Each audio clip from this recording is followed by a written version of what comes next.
nakikita ang kahalaga ng President's Cup sa kabuuang layunin ng SPP na palawakin ang basketball tournament sa mundo? Yan talaga yung akin lang.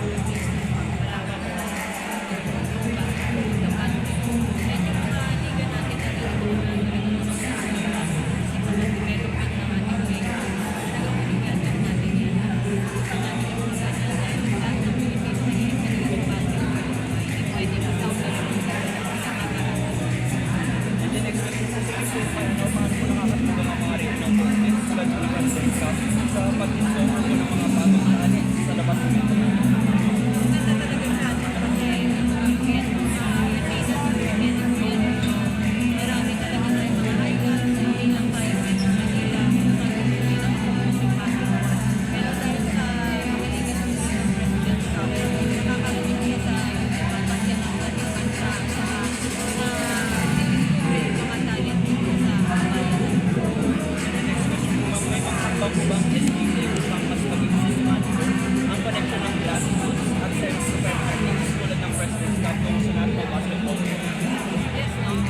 Ilalagay natin sila lahat sa isang umbrella o sa SPP para pare-pareho ang direksyon natin lahat ng dito sa sayang resources natin mga Pilipino na kanya-kanya yung ginagawa sa larangan ng basketball. Gusto natin kailangan direksyon natin para mas makatulong tayo sa ating mga national.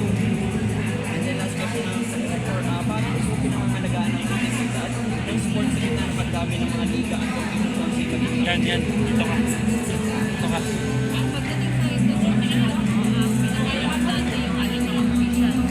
At isa yung officials, hindi lang yung mga referee, pero pati mga team officials, hindi lang yung mga organizer ang SPP lagi nagpapatraining para dyan sa mga yan, para sigurado na tama ang mga Okay, ma'am Erica, first of all, saglit lang po. First of all, anong reaction nyo? Dahil meron na tayong roster, kompleto ng roster ng ating Gilas Pilipinas for the SEA Games with Brandon Ganuelas Wasser as the last addition to our lineup para dito sa ating line-bound SEA Games. Well, hindi pa rin natin alam kung paano yung magiging takbo ng team natin sa SEA Games hanggang mapupunan ni Coach Norman yan. Kahit meron na tayong mga pangalan, iba pa rin yung nakapagsama-sama na sila sa mga nakapag-inspire. That's the next step. So we're looking forward to that. Kailan yung target date ng ensayo ng ating Gilas for Thailand? Ang gusto sana ni Coach Norman is at least 2-3 weeks before the tournament.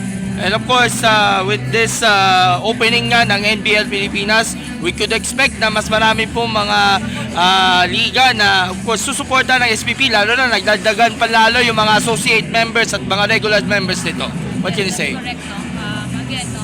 Susubukan natin pagsama-sama ang lahat ng mga ligang Pilipino under one umbrella ng SPP para mas makatulong tayo sa kanilang lahat. Sus? Ma'am, one question for me, gaano ka-confident ang SPP na gold ang dadali ng Pilipinas sa SEA Games? Siyempre confident tayo dyan. Not only do we have very good lineup of 16 and league player for the East, but Coach Norman is champion coach. We all know that he is more than capable of leading us. Thank Thank you. you, ma'am.